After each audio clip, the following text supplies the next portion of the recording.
Good morning बच्चों, सबको नमस्कार। देखिए बच्चों, हम तीसरा पार्ट हमने पढ़ना शुरू किया था। The name of the lesson is written on the board. Board पर बच्चों आप देख रहे हैं पार्ट का नाम लिखा हुआ है, और इसका जो इंट्रोडक्शन है बच्चों पार्ट का, वो पिछली क्लास में मैंने आपको दिया। And today I am going to start the first para of the lesson. आज बच्चों पार्ट का जो पहला पेरा, यानी जो पहला उसका जो अवतरण है, उस अवतरण को हम पढ़ेंगे। To the little girl he was a figure to be feared and avoided. पहला सेंटेंस यही बताया गया बच्चों, the father was a figure. The father was a figure for और to the little girl to be feared and avoided. फिर समझ में नहीं आया होगा, अब समझाते हैं बच्चों। एक्चुअली क्या है जी, ये बताया गया है जी, the father was a symbol of, क्या बोला? द फादर वॉज ए, अब तो समझ में आ गया होगा, the father was a symbol, यानी क्या था बच्चों? एक प्रकार का सिंबल था। ये सिंबल यानी एक प्रतीक था, किसका? Of fear. फियर यानी क्या होता है? डर। Father was a symbol of fear for the little girl और to the little girl. To भी बोल सकते हैं, फॉर भी बोल सकते हैं, ठीक है। उस नन्ही सी बच्ची के लिए पिताजी क्या थे? भय का प्रतीक थे। भय, भय यानी डर। तो पिताजी उस छोटी सी बच्ची के लिए डर का प्रतीक थे। And she always would avoid, she always would avoid him. और बच्चों वह हमेशा क्या करती थी? उसको हमेशा अवॉइड करती थी। देखना, शी या बोला बच्चों मैंने ऑलवेज, क्या बोला? तो ऑलवेज के बारे में बताते हैं आपको। शी ऑलवेज वुड, ठीक है, अवॉइड हिम। और बच्चों वह हमेशा उसको क्या करती थी? अपने पिताजी को अवॉइड करती थी। अवॉइड से मतलब है उससे कतराती थी, या यूं कह सकते हैं कि she always tried to avoid him, अर्थात वह हमेशा उसे बचने की कोशिश करती थी। अवॉइड माने किसी व्यक्ति से बचने की कोशिश करना, या अवॉइड का मतलब होता है किसी व्यक्ति विशेष से कतराना। अब बच्चों यहाँ ऑलवेज का प्रयोग हुआ है, तो बच्चों एक रहस्य की बात है, बहुत ही गोपनीय बात है, जो मैं आपके साथ साझा करना चाहता हूं। और बच्चों वो बात क्या है जरा देखना। पहली बात तो यह है कि अगर किसी सेंटेंस में आ जाती है वर्ब की सेकंड फॉर्म, तो आप उसे क्या बोलते हैं? आप उसे बच्चों पास्ट सिंपल कहते हैं। जैसे मैंने आपको कहा कि मैंने आपको ये कहा कि ही कॉल्ड मी, क्या मतलब हुआ? उसने मुझे पुकारा। अब बच्चों मैं इसको यूं भी कह सकता हूं कि ही वुड कॉल मी। बात समझ में आ रही है? ही वुड कॉल मी, यानी उसने मुझे पुकारा। आप लोग क्या बहुत कंफ्यूज होते हो कि साहब ये वुड आते क्या हो गया? बच्चों एक बात समझ लो, एक बात और समझो। तीसरी बात है बच्चों, डिड के साथ यदि वर्ब की फर्स्ट फॉर्म आ रही है, इन सबका मतलब एक ही होता है। जैसे मैंने आपको कहा ही डिड कॉल मी, उसने मुझे पुकारा। ही वुड कॉल मी, उसने मुझे पुकारा। एंड ही कॉल्ड मी, उसने मुझे पुकारा। और बच्चों कभी कभी एक बात और सुनो, ही यूज्ड टू, ठीक है, he use to plus verb की first form, he use to call me, अर्थात वो मुझे पुकारा करता था, या जो है वो मुझे पुकारा करता था। तो बच्चों इसका थोड़ा सा डिफरेंट है, बाकी ज्यादा कोई डिफरेंट नहीं है। जो 1, 2, 3, 4 प्रकार जो मैंने बताए हैं, ये चारों प्रकार बच्चों ये अच्छे से समझ लीजिए। बहुत लंबे अध्ययन के पश्चात निकाला गया निष्कर्ष है मेरा, कि वर्ब की second form present past simple होती है, और वुड के साथ वर्ब की फर्स्ट फॉर्म आ जाती है, वह भी पास्ट सिंपल ही होती है। और डिड के साथ अगर वर्ब की फर्स्ट फॉर्म आ जाती है, वह भी पास्ट सिंपल ही होती है। और यूज टू के साथ अगर वर्ब की फर्स्ट फॉर्म आ जाती है, तो वह भी पास्ट सिंपल ही होती है। एक उदाहरण देता हूं, गांधी जी स्पिंड, ध्यान दो बच्चों, ये स्पिंड है। गांधी जी स्पिंड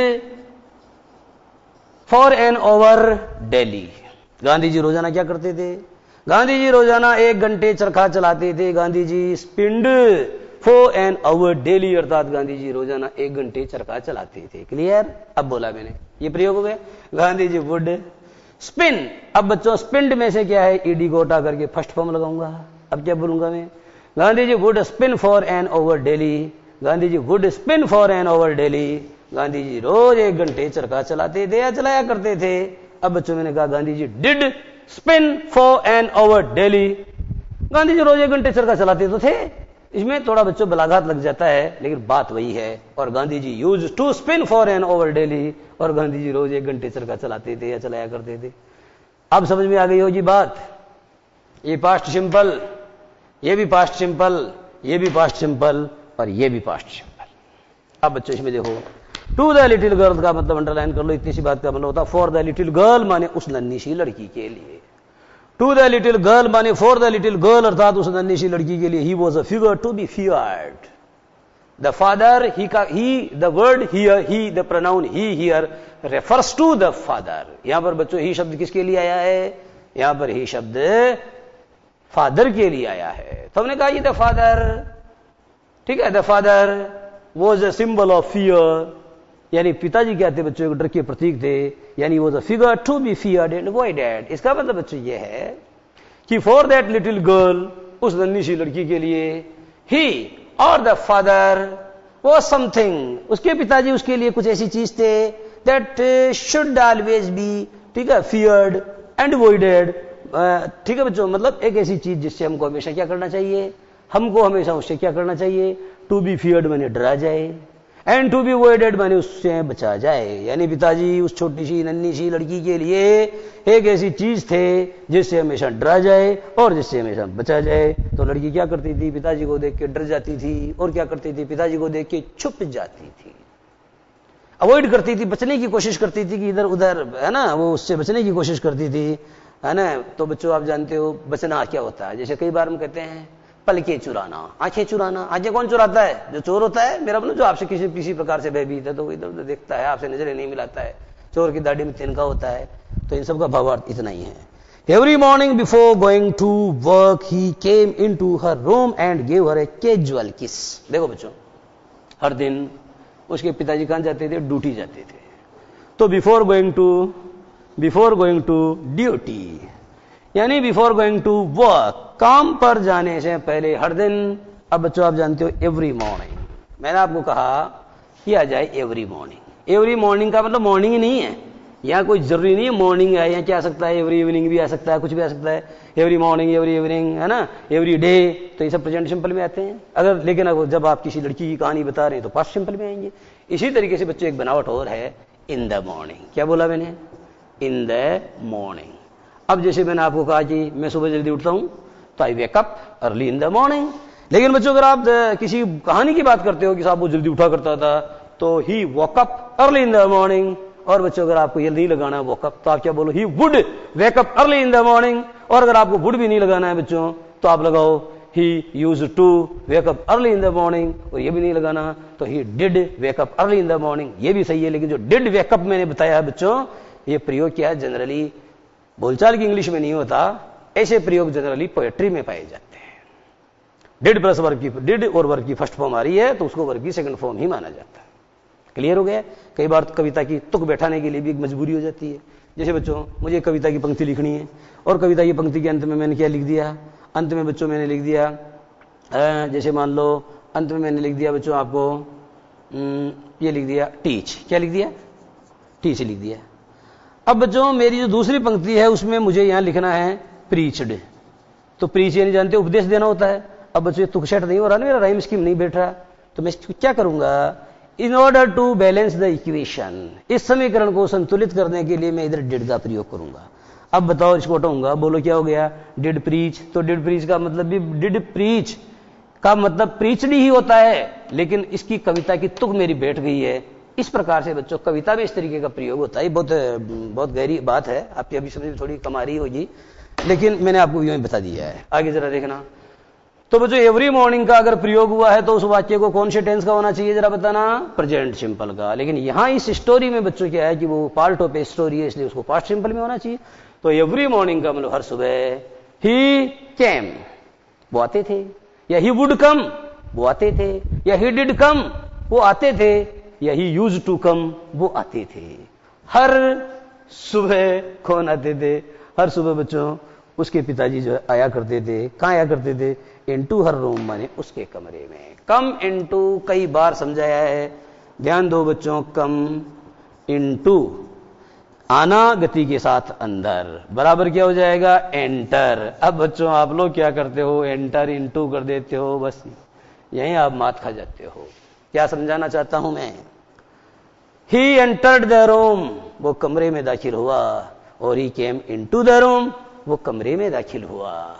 यानी कम के साथ इनटू का प्रयोग करना वांछनीय माना जाता है, परंतु एंटर के साथ में इनटू का प्रयोग करना अवांछनीय, अनवांटेड माना जाता है। ठीक है, तो every morning before going to work, यानी हर सुबह काम पर जाने से पहले, ही केम इनटू हर रूम, अर्थात वह उसके कमरे में आते थे, and he gave her a casual किस, और वे उसको क्या देते थे बच्चों, जरा देखना, ही करता, गेव सब्जेक्ट है ना, ये वर्ब हो गई है, ही गेव हर ये ऑब्जेक्ट हो गया है, ए कैजुअल किस।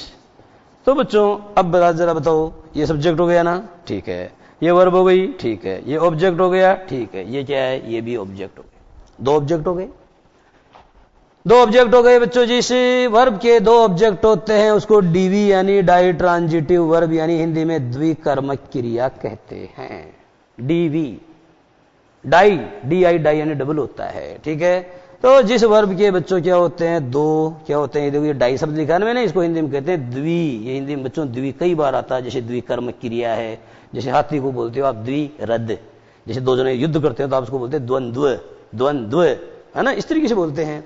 तो मैं तो सिर्फ ये समझाना चाहता हूं कि ये वर्ब की सेकंड फॉर्म, वर्ब की सेकंड फॉर्म है, कोई सी भी होगी, पर आप बताओ इसके ऑब्जेक्ट एक है कि दो हैं, तो दो ऑब्जेक्ट हैं। अगर बच्चों दो ऑब्जेक्ट है तो इस प्रकार की वर्ब जिसके साथ में दो ऑब्जेक्ट दिए जाते हैं वो ट्रांजिटिव तो होती है, लेकिन बच्चों वो मोनो ट्रांजिटिव नहीं होती, वो डायरेक्ट ट्रांजिटिव होती है। क्लियर। दूसरी बात, ये ऑब्जेक्ट है बच्चों।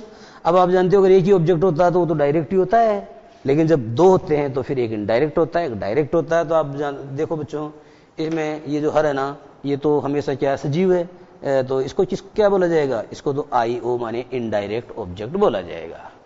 और इसमें बच्चों देखो एकिस, एक्चुअली हेड वर्ड तो ये है, इसके आगे आपने लगाया कैजुअल।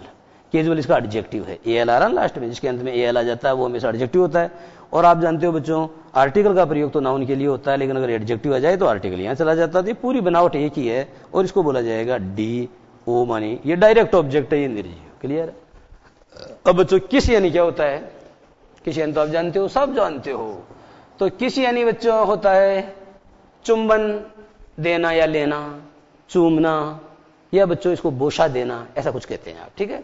अब जो ये वर्ब की फर्स्ट फॉर्म है तो इसकी सेकंड फॉर्म क्या होगी जरा बताना। सब जानते हो इसकी सेकंड फॉर्म होगी किस्ड, और थर्ड क्या होगी, तो बच्चों थर्ड भी होगी किस्ड। अब सवाल ये उठता है कि ये अगर वर्ब है तो इसके पहले आर्टिकल क्यों आया, क्योंकि आप तो जानते हो no noun no article. No noun no article यानी सेंटेंस में जब तक नाउन नहीं आता तब तक क्या प्रयोग नहीं हो सकता आर्टिकल। फिर इसके आगे आर्टिकल क्यों आया, आपको सब कैजुअल किया गया। अरे कैजुअल तो बच्चों इसका एडजेक्टिव है, कैजुअल आ सकता है। कई बार आप क्या करते हो, किसके लिए जनरली फ्लाइंग शब्द का प्रयोग करते हो। फ्लाइंग किसका मतलब होता है, फ्लाइंग किस होती है, तो ये तो एडजेक्टिव है, ये भी एडजेक्टिव है, ये भी एडजेक्टिव है। लेकिन ये आर्टिकल किसके लिए आ रहा है, ये तो किसके लिए आ रहा है। तो ये क्यों आ रहा है, क्योंकि बच्चों किस यहां पर किसका काम कर रहा है, नाउन का काम कर रहा है। जब वर्ब किसी नाउन की तरह काम करता है तो ऐसी बनावट को बच्चों आप क्या बोलते हो जरा बताना, एक्शन नाउन कहते हो। क्या बोलते हो, इस प्रकार की बनावट को बच्चों आप एक्शन नाउन कहते हो। वर्ब जब नाउन की तरह फंक्शन करता है तो इस तरीके की बनावट को एक्शन नाउन कहा जाता है, तथा उसके पहले नियमानुसार ए या एन आर्टिकल का प्रयोग करना उचित माना जाता है। ठीक है। तो टू द लिटिल गर्ल माने उस नन्ही सी लड़की के लिए, he was a figure to be feared, अर्थात वो एक ऐसी आकृति, एक ऐसा आकार, एक ऐसी शख्सियत थे जिससे डरा जाए, एंड अवॉइडेड और उससे बचा जाए। Every morning before going to work माने हर सुबह काम पर जाने से पहले, ही केम इनटू हर रूम, वह उसके कमरे में, वे उसके कमरे में आया करते थे। एंड ये वर ए कैजुअल किस, और बच्चों उसको एक केयरलेस किस। कैजुअल का मतलब होता है बच्चों जैसे सीएल होती है कैजुअल लीव, तो फिर क्या बोलते हैं आकस्मिक अवकाश, तो उसको एक आकस्मिक चुम्मा देते थे, आकस्मिक चुम्बन उसके गाल पर लिया करते थे। To which she responded with goodbye father, to which माने जिसको, शी रिस्पॉन्डेड यानी जिसको वो क्या करती थी बच्चों, जिसकी वो प्रतिक्रिया करती थी, किस रूप में, गुड बाय फादर माने अलविदा पिताजी, यानी अलविदा पिताजी कह करके वह उसकी प्रतिक्रिया करती थी, यानी उसके चुम्मे का जवाब जो है वो क्या कह के देती थी, पापा गुड बाय, ऐसे बोल के अपने पापा को जवाब देती थी। एंड और there was a great sense of relief, और बच्चों मजे की बात यह है कि बच्चे अपने पापा को गुड बाय कहती थी, यानी पापा आप जल्दी से चले जाओ, और जैसे ही पापा चल जाते थे तो बच्चों उसको क्या महसूस होता था, शी हैड माने होता है शी फेल्ट, शी हैड यानी शी फेल्ट, अर्थात वह महसूस करती थी क्या, ए सेंस यानी होता है बच्चों बोध, ए सेंस ऑफ रिलीफ यानी क्या होता है जरा बताओ, रिलीफ। और बच्चों यहाँ रिलीफ क्या, ये ग्लेड शब्द और लगाओ, तो ग्लेड यानी क्या होता है जरा बताओ, इसका मतलब खुशी से भरी हुई राहत का बोध उसे होता था। खुशी से भरी हुई राहत का बोध उसे होता था, एक खुशी से भरी हुई अर्थात उसको लगता था कि पापा चल गए तो बढ़िया रहे, है ना। She responded with goodbye father, और उसके चुम्मे का जवाब वह अलविदा पापा कहकर के उसको देती थी। And oh there was a glad sense of relief, और क्या होता था बच्चों, और बच्चों there was a glad sense, यानी एक जो है एक खुशी का बोध होता था। ऑफ रिलीफ का मतलब होता है एक खुशी से भरा हुआ राहत का बोध होता था। When she heard the noise of the carries, जब वह अपने पिताजी के कैरीज की आवाज सुनती थी। कैरीज जानते हो, कैरी यानी तो जानते हो ले जाना, और ये नाउन बना दिया हमने कैरियज। तो जो ये कैरीज का मतलब होता है, इसके मतलब होते हैं जैसे अपने गांव के अंदर आप जानते हो तांगा गाड़ी नहीं होता क्या, छकड़ा है ना, वैगन, उसे कैरीज कहते हैं। देखो WAGON वैगन, ठीक है। इसको व्हीकल भी कहते हैं। कोई भी व्हीकल ले लो आप तो उस व्हीकल के सेंस में आप इसका प्रयोग करते हो, है ना, मीन्स ऑफ ट्रांसपोर्ट। तो उसके पिताजी कार में जाते होंगे, किसी में भी जाते होंगे, तो जैसे उनका जो व्हीकल है अर्थात जैसे उनका जो वाहन या उनका जो वाहन है, उस वाहन की आवाज उसको जैसे ही सुनाई देती थी, क्या कम से कम होती हुई, धीरे धीरे से। जैसे गाड़ी चलेगी तो आवाज करेगी, धीरे धीरे धीरे उसकी आवाज क्या हो जाएगी, बिल्कुल बंद हो जाएगी, कम से कम तर पड़ती जाएगी। लड़की के मन को क्या मिलता था, बड़ा सुकून मिलता था। And oh there was a great sense of relief, और बहुत ज्यादा खुशी और बहुत ज्यादा राहत का खुशी से भरा हुआ बोध उसको होता था। When she heard the noise, जब सुनती थी रोर मानी ध्वनि या आवाज या रव, है ना, ऑफ द कैरीज, अर्थात जब द कैरीज यानी दैट कैरीज अर्थात उसके पिताजी का जो वाहन है उसकी जब वह ध्वनि सुनती थी। ग्रोइंग फेंटर, एंड फेंटर का मतलब मंद से मंदतर होती हुई, मंदतर यानी कम से कम होती हुई जब वो उसकी आवाज सुनती थी। डाउन का मतलब होता है बच्चों, यहाँ डाउन से मतलब ऑन द लॉन्ग रोड, अर्थात वो जो लंबी सड़क है, जब उसके पिताजी घर छोड़ करके जाते थे तो ये बच्चों उसका घर है मान लो, इस घर से जैसे ही लंबी सड़क के ऊपर गए तो उसकी आवाज यहाँ तेज, फिर कम, फिर कम, फिर कम। तो फेंटर, एंड फेंटर का मतलब होता है बच्चों मंदतर और मंदतर माने उसकी आवाज बच्चों कम से कम होती जाती थी। और उस लड़की को क्या होता था, उस लड़की को एक खुशी से भरा हुआ राहत जो है, एक खुशी से भरी हुई राहत की अनुभूति होती थी। इन द इवनिंग, ध्यान दो बच्चों, मैंने बोला इन द मॉर्निंग या इन द इवनिंग आ जाए तो वाक्य प्रेजेंट सिंपल में होगा, लेकिन वो पास्ट सिंपल में भी हो सकता है यदि स्टोरी का पार्ट है। तो इन द इवनिंग यानी शाम को, व्हेन ही केम होम, बच्चों कई बार समझाया कम होम होता है, कम टू होम नहीं होता है। तो इन द इवनिंग यानी शाम को, when he came home, when he would come home अर्थात जब वो घर आया करते थे। She stood near the staircase, वो जीना के पास खड़ी हो जाती थी। And heard his loud voice, और उसकी जोरदार आवाज सुनती थी। In the hall, in the auditorium, और घर में ऑडिटोरियम तो क्या होता है, लेकिन ड्राइंग हॉल वगैरह सभागार होता है, उसके अंदर जो है वो उसकी लाउड वॉइस को सुनती थी। और आते वो पापा क्या बोलता था, सुनो, bring my T into the drawing room के अंदर ही मेरी चाय लेके आ जाओ, ठीक है ना। Bring my T into the drawing room, यानी बच्चों ब्रिंग इनटू, समझ गए, जब गति से साथ लाते हो, बाहर से अंदर लाते हो तो इनटू आता है। तो bring my T into the drawing room अर्थात ड्राइंग रूम के अंदर ही मेरी चाय ले आओ। Hasn't the paper come yet, ध्यान दो बच्चों, यट आएगा तो वाक्य प्रेजेंट परफेक्ट का ही होगा और वो नेगेटिव होगा। क्लियर है, यट आएगा तो अपने साथ नोट जरूर लेके आएगा। जैसे she hasn't reached home yet, वो अभी तक घर नहीं आई है। तो यही मैंने आपको कहा कि hasn't the newspaper come, hasn't the paper यानी द न्यूज़पेपर कम येट, क्या अभी तक अखबार नहीं आया है। मदर, माँ, go and see if my paper is out there, माँ जरा बाहर जाओ और देखो कि मेरा अखबार बाहर पड़ा है। यहाँ माँ से मतलब क्या है बच्चे, कुछ लोग ऐसे बच्ची की मम्मी को क्या है कि केजिया की माँ, ऐसे तो नहीं बोल रहा है, केजियाज मदर, वो कहना यही चाहता है केजियाज मदर माने केजिया की माँ। गो एंड सी, और जाओ और देखो, if my paper, if my news paper, इसमें इच छुपा हुआ, इज आउट देयर, जरा देखो जाओ और बाहर जरा देखो कि मेरा अखबार कहीं बाहर तो नहीं पड़ा हुआ है। And bring for me my slippers, और जो मेरी चप्पलें हैं बच्चों, उन चप्पलों को यहीं ले आओ। तो बच्चों इस क्रम में अपनी बात जारी रहेगी, परंतु इससे पहले हम लेंगे 2 मिनट का ब्रेक।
देखो, इन द इवनिंग यानी शाम को, व्हेन ही केम होम अर्थात जब वो घर आते थे।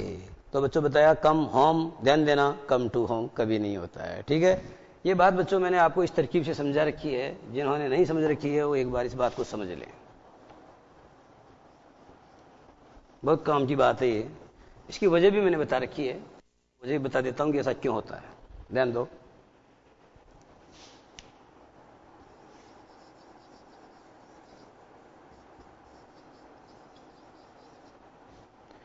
अब बच्चों मैं समझाना चाहता हूं कम होम, न कि come to home.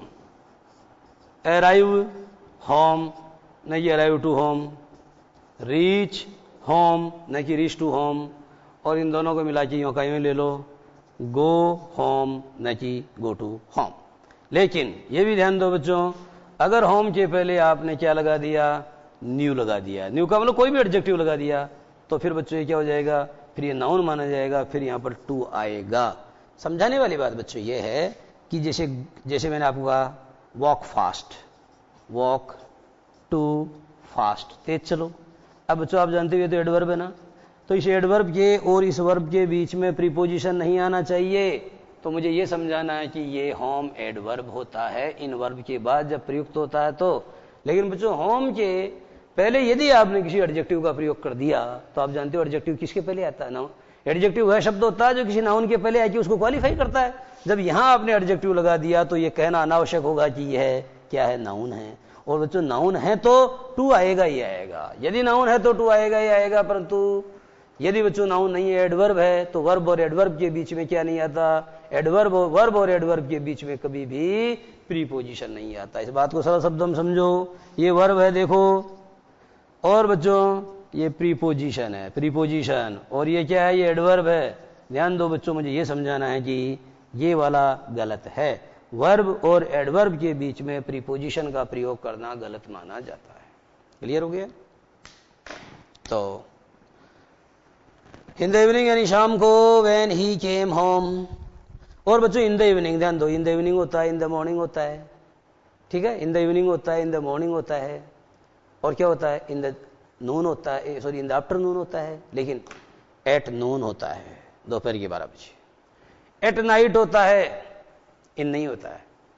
Eight midnight होता है, एट डॉन होता है, DAWN, एट डस्क होता है। इन शब्दों के साथ एट का प्रयोग होता है, क्योंकि बच्चों क्या निश्चित समय है। जब हम कहते हैं डॉन मानी क्या होता है, प्रत्यूष, तो प्रत्यूष एक वेला है, एक मुहूर्त है, एक पल है, वो एट का प्रयोग होगा उसके साथ। एट नून, दोपहर का फिक्स 12 बजे। एट मिडनाइट, ठीक है। तो बच्चों वो क्या माना जाता है, निश्चित समय है माना जाता है, इसलिए उसके पहले आप किसका प्रयोग करना चाहिए, आपको एट का प्रयोग करना चाहिए। आइए जरा देखो, तो वो आता है, और देखो आते क्या, केम होम जब घर आते थे तो she stood near the staircase, वो लड़की कहां खड़ी होती, कहां खड़ी हो जाती, she would stand near the staircase, अर्थात वह जीना जो था, सीढ़ियां, उस सीढ़ियां के पास खड़ी हो जाती। And heard his loud voice in the hall, और हॉल के अंदर उसकी बहुत ही तेज कर्कश, अपने बापू की जो है कर्कश आवाज सुनती। और पिताजी क्या बोलते, bring my T into the drawing room, यानी ड्राइंग रूम के अंदर ही मेरी चाय ले आओ। Hasn't the paper come yet, यानी वो ये कहना चाहते हैं कि hasn't the news paper come yet, क्या अभी तक न्यूज पेपर नहीं आया है। मदर गो एंड सी, यानी केजियाज मदर, केजिया की मम्मी, go and see if my paper is out there, यानी केजिया की मम्मी जरा बाहर जाओ और ये देखो कि मेरा अखबार बाहर पड़ा है क्या।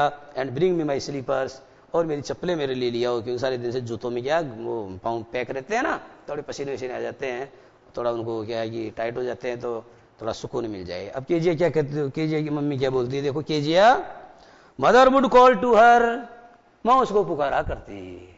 Mother used to call to her, यानी माँ उसको जो है पुकारा करती, ठीक है बच्चों। Mother would call to her, यानी माँ उसको पुकारा करती।